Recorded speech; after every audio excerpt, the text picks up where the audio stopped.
Thyroid gland को अच्छे से काम करने के लिए आयोडीन की जरूरत होती है। इसीलिए हम जो भी खाना खाते हैं, थायराइड उससे आयोडीन लेके हार्मोन्स प्रोड्यूस करता है। ये हार्मोन्स हमारी ग्रोथ के लिए बहुत ही जरूरी होते हैं और यहाँ तक कि ये हमारे मेटाबॉलिज्म को भी कंट्रोल करता है। हेलो दोस्तों, आज हम थायराइड की बीमारी के ऊपर बात करने वाले हैं। थायराइड की बीमारी बहुत ही कॉमन हो गई है। 12% लोगों को ये बीमारी अपनी जिंदगी में कभी ना कभी होती ही है और पुरुषों के मुकाबले ये बीमारी महिलाओं में ज्यादा दिखी जाती है। थायराइड ग्लैंड हमारे गर्दन में सामने की ओर निचले हिस्से में होता है। ये देखने में बटरफ्लाई की जैसा होता है। ये देखने में तो बहुत ही छोटा होता है, लेकिन इसका काम बहुत ही ज्यादा है। थायराइड ग्लैंड को अच्छे से काम करने के लिए आयोडीन की जरूरत होती है। इसीलिए हम जो भी खाना खाते हैं, थायराइड उससे आयोडीन लेके हार्मोन्स प्रोड्यूस करता है।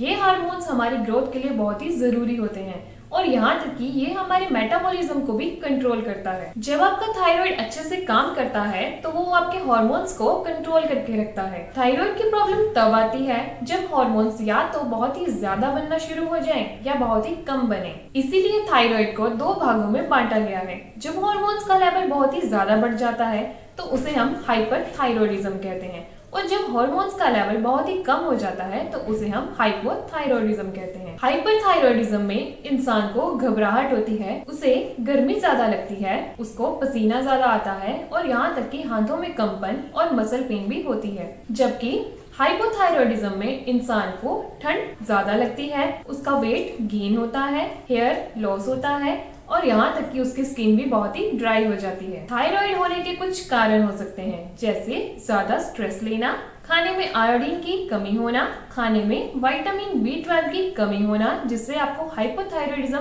हो सकता है, या फिर आपके परिवार में पहले से ही किसी को ये बीमारी है तब आपको ये बीमारी होने के चांसेस हो जाते हैं। थायराइड को ठीक करने के लिए आप कुछ घरेलू उपचार भी कर सकते हैं, जैसे मुलेठी का सेवन करें। रात को सोने से पहले 1 चम्मच अश्वगंधा चूर्ण को गाय के दूध के साथ लें या सूखे धनिया को रात भर पानी में भिगो के रखें और सुबह उठ के उसका काढ़ा बना के उसे पी लें। इससे थायराइड काफी हद तक ठीक होता है। हम सब जानते हैं कि योग करने से बड़ी बीमारी भी काफी हद तक ठीक हो जाती है। इसलिए आप योग का सहारा लेके भी थायराइड को काफी हद तक ठीक कर सकते हैं, जैसे shoulder stand, cat cow pose और नाम मुद्रा। ये सभी योग आपको थायराइड की बीमारी से निजात पाने में काफी हद तक मदद करते हैं। जिन लोगों को थायराइड की बीमारी काफी हद तक बढ़ जाती है, उन्हें मेडिकेशन की जरूरत पड़ती है। आप सबको पता होगा कि हम जब भी कोई दवाई खाते हैं तो उसका हमारे शरीर पर कोई ना कोई साइड इफेक्ट जरूर होता है। इसीलिए मैं आपको रिकमेंड करूंगी कि आप जीवन हर्बल का सप्लीमेंट ही यूज करें। ये सप्लीमेंट 100% नेचुरल है और आयुर्वेदिक जड़ी बूटियों से बना हुआ है।